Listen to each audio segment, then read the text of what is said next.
Hello, Prime Media audiences.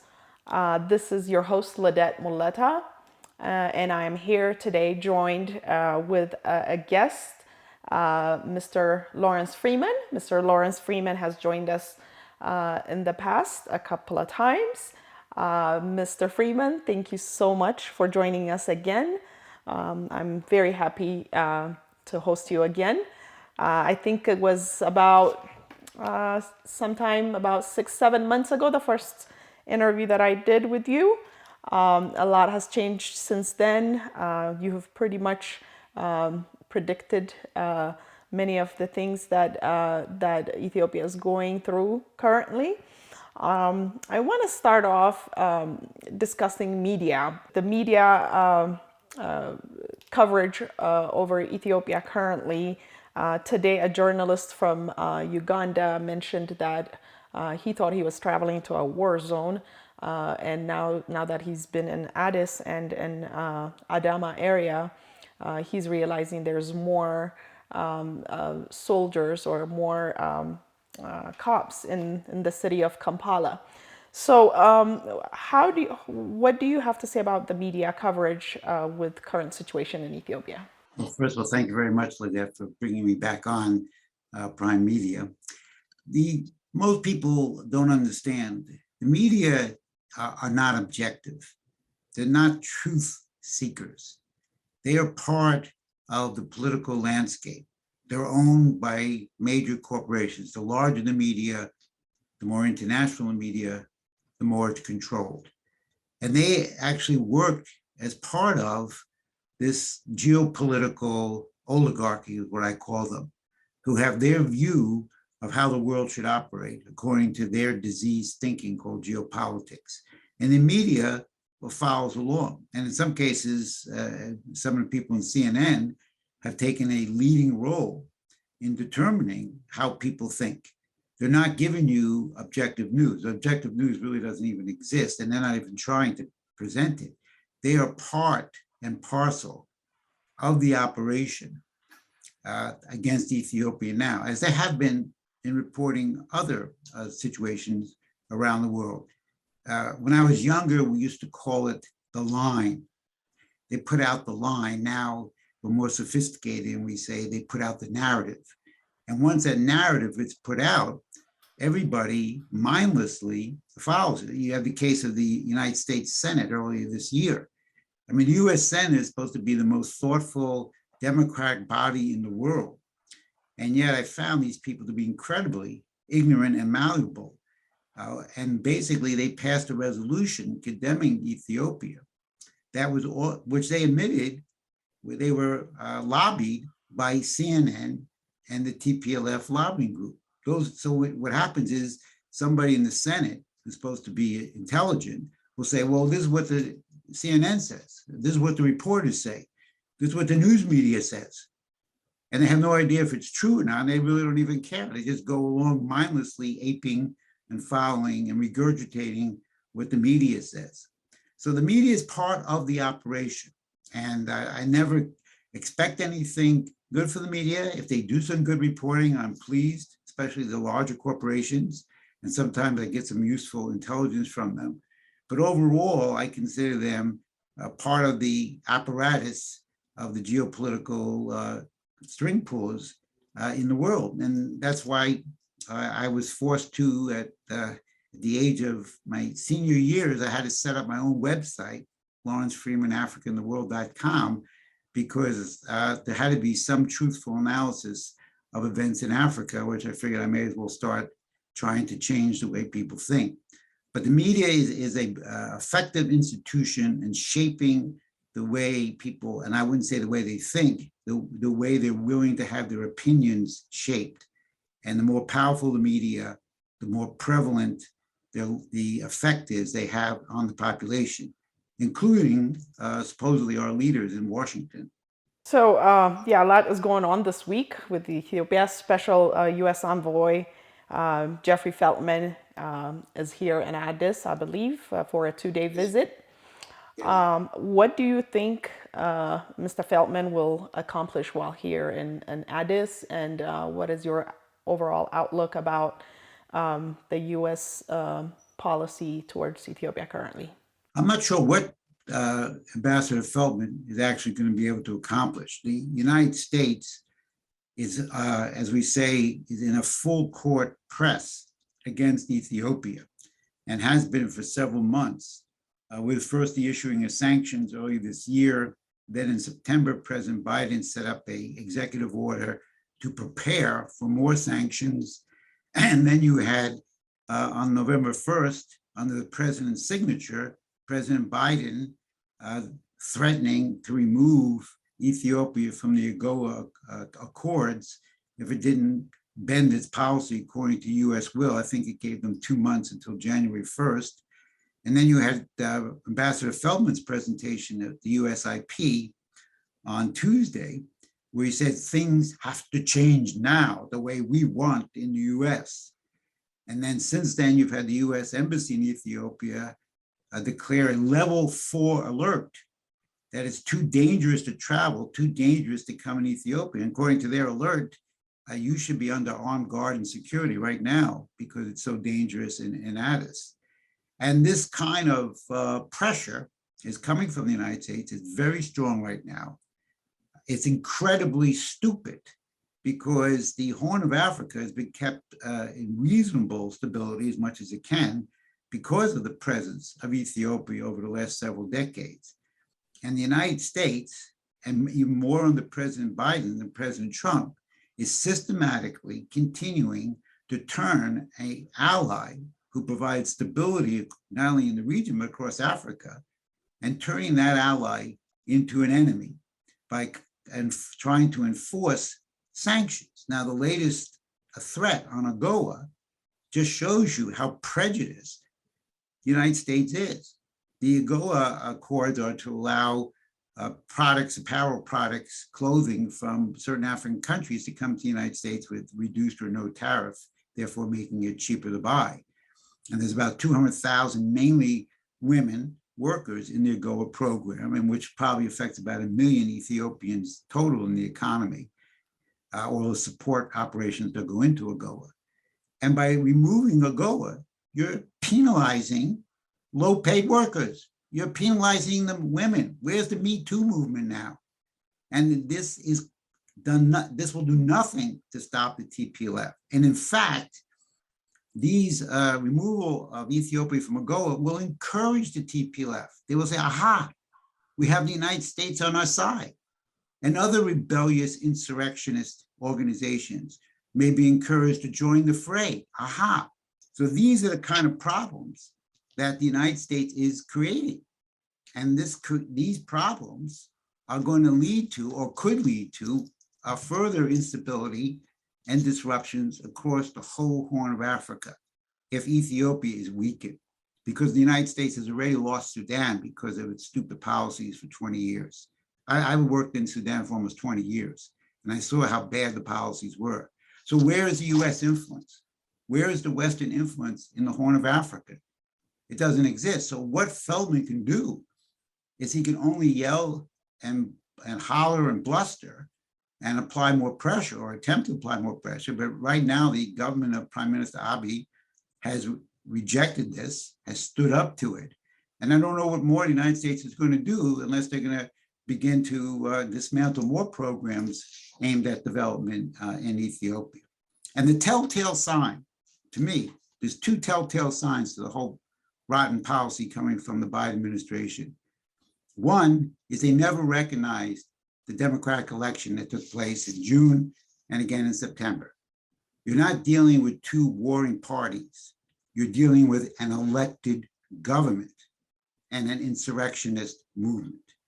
And 2, the United States refuses to praise and support the Grand Ethiopian Renaissance Dam, which is a dam for development, a dam for energy, a dam for electricity, which is the single most important element for development and in Africa.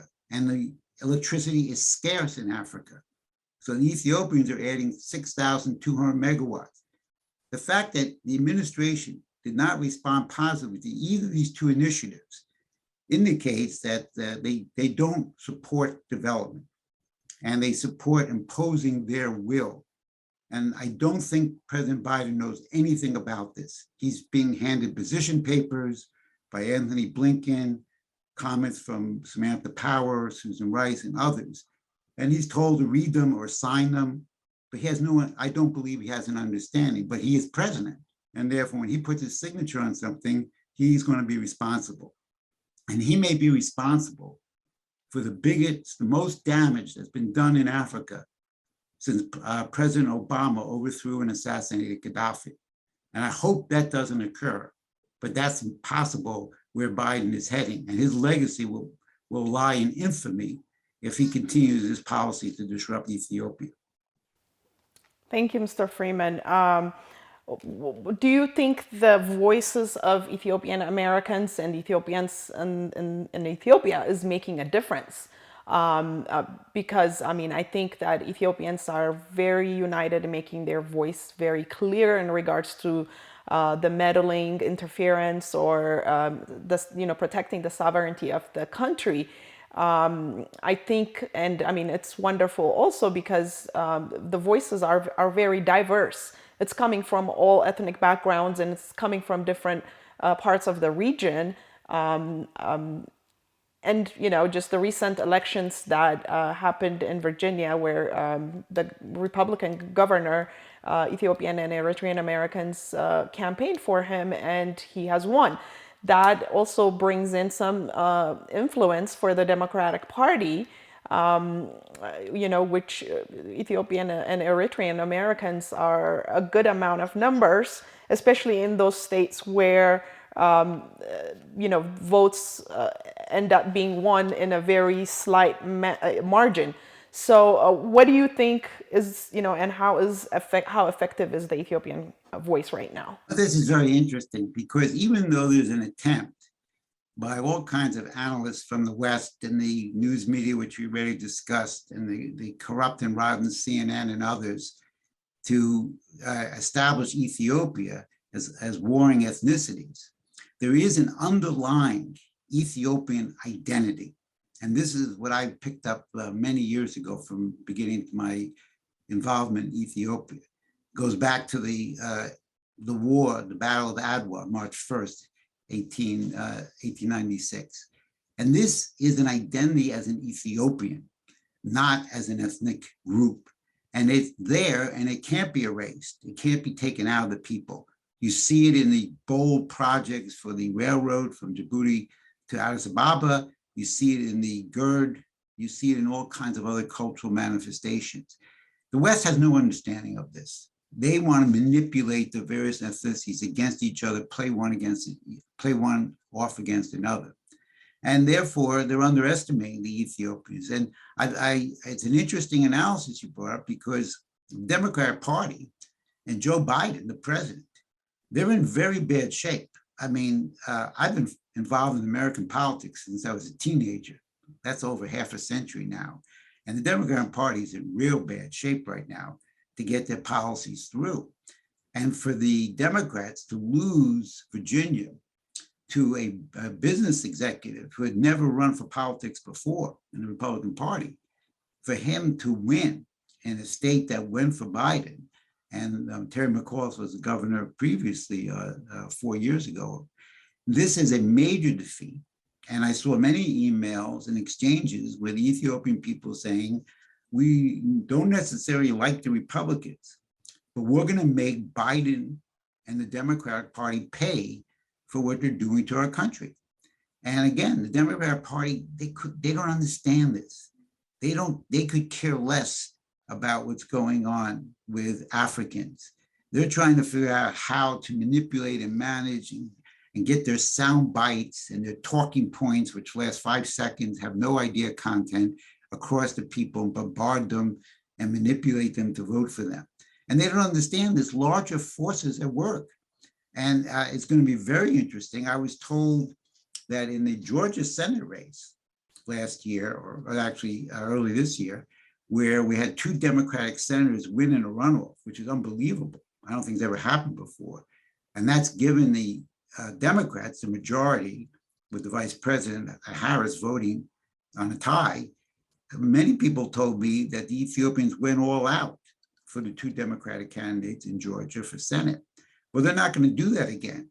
And the Senate is split 50-50. I think the House, the Democrats hold a six-seat lead.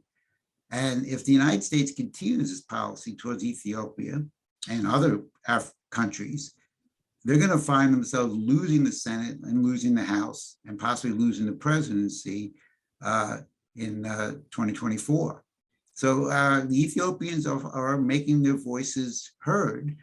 My view is, as an American, I can say a lot that other people can't say or afraid to say.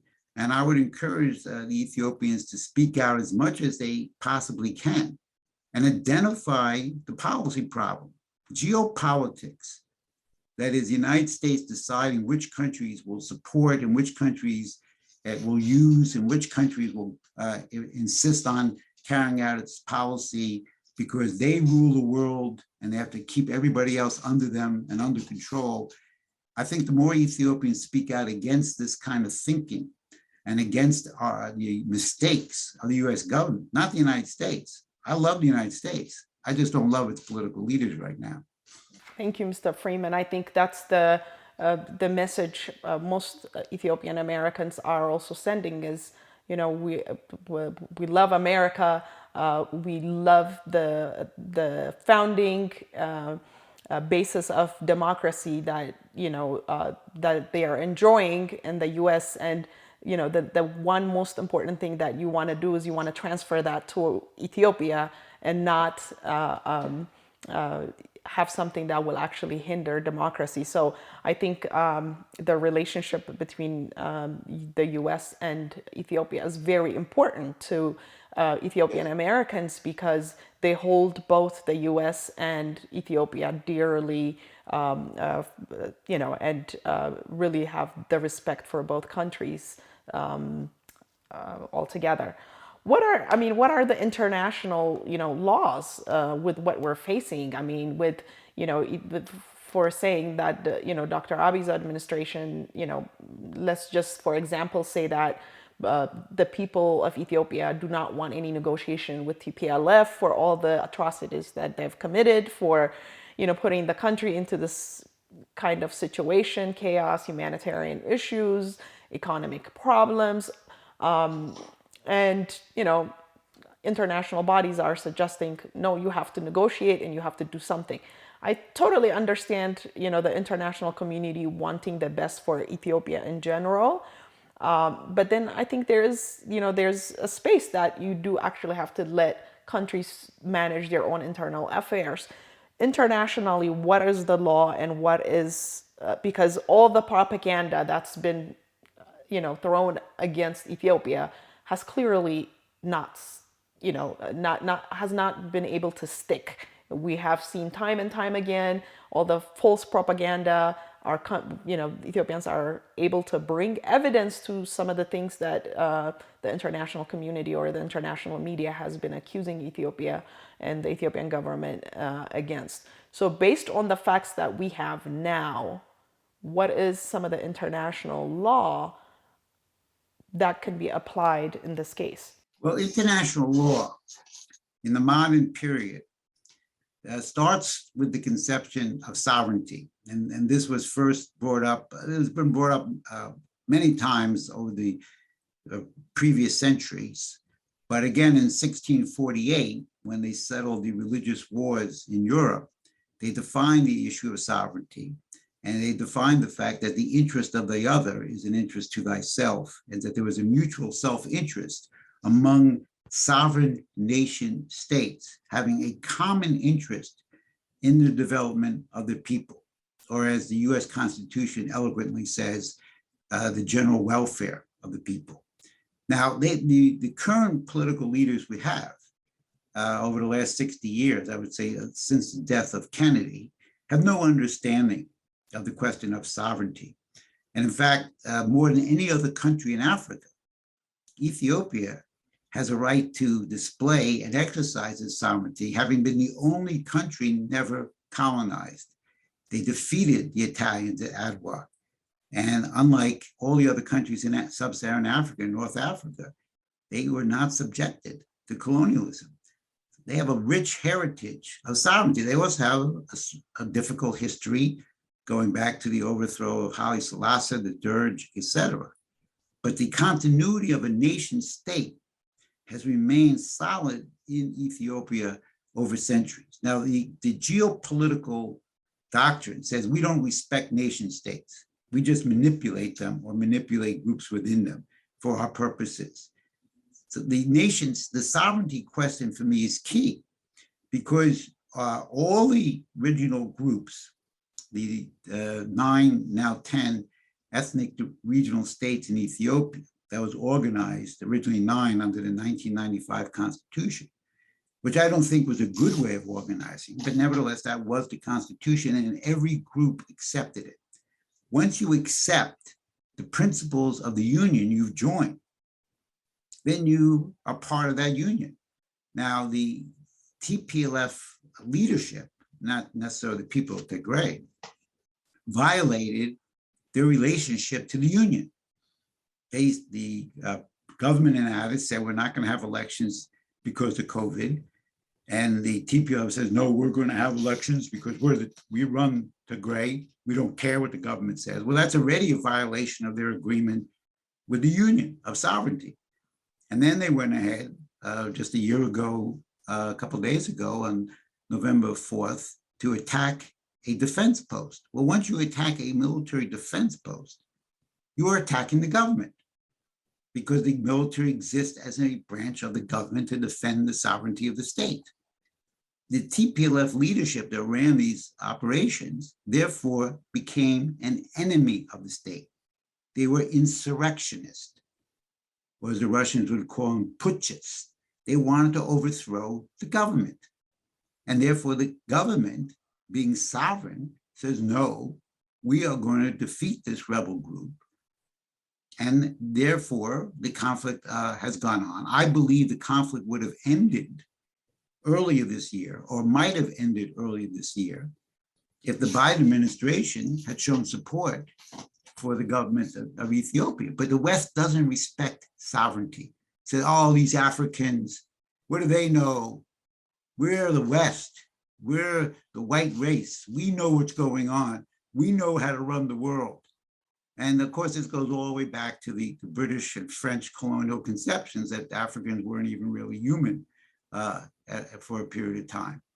And therefore, this condescending colonialist arrogance says we don't need to respect sovereignty. Who cares what the state of Ethiopia says? This is what we say in the West. We are the bankers. We are the power. We hold political and financial control of the world through our purse strings and power of our reach into every country. And therefore, what we want to do is what's important. Now, these international bodies are not sovereign. The United Nations is not a sovereign body. It doesn't represent any nation of people. The international banks don't represent any nation of people. The EU is actually a very poorly constructed operation because it's trying to usurp sovereignty from the European countries. Therefore, what is the basis of a policy? The basis is all sovereign nation states represent their people. But what are people? Are they manipulated by color or background? No. All people have the creative power given to them by God of creative intelligence, of creativity, or as Plato called it, hypothesis. That means that human beings, unique among all living species, can make discoveries through the creative imagination. Every nation is obligated to develop that power in its population. And that requires material standard of living for that people to have the time and leisure to develop their intellectual capabilities. That is the shared common interest of every nation. Now, rather than having all people running around, you have nations organized. A nation is a body, a legitimate body that represents its people, and it has a shared common principle with other nations representing their people. And since all of us are the same, really, as human beings, there is a common interest of all nations to work together. That is the natural principle we should follow. But instead, we have a group of oligarchs who believe that their political financial control should dominate the world and what they think. And unfortunately, the West has become anti-development. We have done nothing of significance to develop economically, materially, Africa or the other nations. China has a different approach. Other Asian countries, South Korea, Japan, have a different approach. But the West is stuck in a geopolitical mode of no development, but control and manipulation. And therefore, we are violating the sovereignty of Ethiopia. We should have met with Abiy, said, look, we understand you have a tough situation here. You have a group that used to run the country now in rebellion. How do you think we should get together to put this down? How do we handle it, et cetera? But no, the United States jumped in and said, no, genocide, ethnic cleansing, Ethiopia, the government is bad. We have to figure out a way to stop this. We have to force a ceasefire. You know how many times the world asked President Lincoln to have a ceasefire during the Civil War, which lasted 4 years and killed 750,000 Americans? They were asking him all the time, come to the peace table, come to the peace table. He said, yes, I will accept the unconditional surrender of the rebels at the peace table. And therefore, rather than supporting a sovereign government against an attempted insurrection, the United States joined in and is tacitly and more the case, abetting and helping the TPLF and weakening the nation of Ethiopia and disrespecting its sovereignty, as it has all African countries. Thank you, Mr. Freeman. Kind of hard to make it short with you because you have a lot of points. What are your predictions for Ethiopia and Dr. Abiy's administration? Would they be able to withstand the challenge and bring about some form of normal, some form of peace, and at least in the coming weeks or so? What is your prediction? Well, I'm not really a predictor. I don't tell countries what to do. One thing, obviously, is if the government of Dr. Abiy, Prime Minister, defeats the TPLF on the battlefield, that is the quickest, that could be the most efficient solution to the problem. Two is the government could find another representative association of Tigray that would actually be the real representative of the Tigrayan people. And I guess the third is some kind of negotiation, but does not give the TPLF any political power. I don't have any intelligence of how the forces on the ground are going. I read the media reports, I don't trust them. And therefore I can't say what is going to happen over the weeks ahead. But I think one thing is clear, is that the government of Ethiopia and the prime minister have so far shown that they will not, as we say in the West, cowtail, bend, bow to the pressures of the West.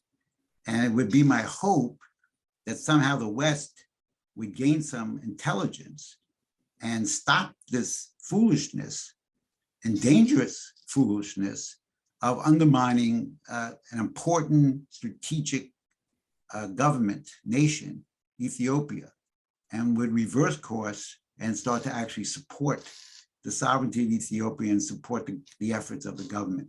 I have no idea if any of this will happen, but those are some of my thoughts. Do you think there is benefits? Obviously, there is benefits to have wonderful relationship between the U.S. and Ethiopia, but do you think there is consultancy? There is someone who's actually confiding to the Biden administration that they do need to change course in certain areas, not just because of the relationship between administration, but because of the hearts that the Americans have always had with the people of Ethiopia. I think there's great relationship people to people as well, yeah, and that needs to be leveraged. Do you think they will have some sort of consultancy in, in engaging Ethiopia a bit differently? Problem we have with the American citizen, my fellow brothers and sisters, is we don't really, most people don't think internationally very much anymore. Our thinking has shrunk over the decades, and therefore we don't see the importance of involving ourselves as citizens in thinking about what's good for what's our best policy for the world. And therefore, even though the American citizens, I don't think would support the policy at all, I'm not sure that they're going to put forth their voice in opposing the policy. And then, of course, we have a very weak-minded US Congress, the House of Representatives and the Senate, who just go along with what they think is the most popular, acceptable line that is put forward. So they're not independent thinkers. You look at the advisors around Biden, Anthony Blinken, Susan Rice, Samantha Power, Linda Thomas Greenfield, and others, and they're very much the old Clinton, old Obama thinking. And many of my friends who are upset, Ethiopians who are upset with Trump, said, well, it'd be really good when Biden comes in, he's a Democrat. And I said, well, I'm not so sure about that, because the liberal Democrats believe that they are the ones who should tell the world what to do. And they're the ones who decide what the human rights issues are, not development, but human rights, not electricity, but human rights, not having a job, but human rights, and voting on time. And the liberal Democrats have a very grandiose notion of what their right is to impose their thinking and their will on the rest of the world. So I was very concerned when I saw the cabinet picks that Biden was beginning to put together. Don't forget, Samantha Power was according to published reports, was the leading advocate for the overthrow of Gaddafi. And we see now that the entire Sahel and much of the Sahara has been destroyed now for over 10 years since that was carried out in 2011. So there's a real danger. Now, there's also the possibility that there are people who say, wait a second, we've gone too far. Do you realize what the strategic consequences of weakening Ethiopia for the Horn of Africa? Ethiopia's helped us defeat parts of al-Shabaab. Ethiopia sent troops to South Sudan, etc. Do we really want to go that far? Maybe there's some voices of reason that pull back Biden from going even further and going over the brink. I don't know. But I am very happy to see that the Prime Minister of Ethiopia, and I expected this from the Ethiopian people, is not bowing down. And if the United States does not support Ethiopia for a period of time, there are other allies in the world that Ethiopia can work with. The United States is not the only country. The United States has done very little for development, does a lot for aid. And therefore, Ethiopia has to look for those countries in sub-Saharan Africa and those countries around the world who share their view of sovereignty and development. And if the United States doesn't, then maybe there'll be a hiatus in good relations for a while until the United States comes back to its senses. But the nation of Ethiopia should not give in, should not bow down to this pressure. And that will actually resonate throughout the rest of the world when this same geopolitical oligarchy tries to impose its will. So Ethiopia is really making a fight for the whole world right now. It's fighting in the interest of all of us by not giving in. And I do hope we bring this conflict to an end as soon as possible. War is held by nature. People kill each other, which they're not supposed to do in any normal time. All kinds of medical, food, housing emergencies develop. War is always deadly ugly. So therefore, it's a human rights abuse just to have a war. But sometimes you have to fight for a just cause. And in this case, the just cause is the sovereignty of Ethiopia. Thank you, Mr. Freeman. I think this is a great ending. It's wonderful having you. I am pretty sure that we're going to have you back on Prime Media again. Thank you for taking your time and joining us today. Prime Media audiences, thank you for joining me and Mr. Freeman. I'll see you with another guest next time. Thank you.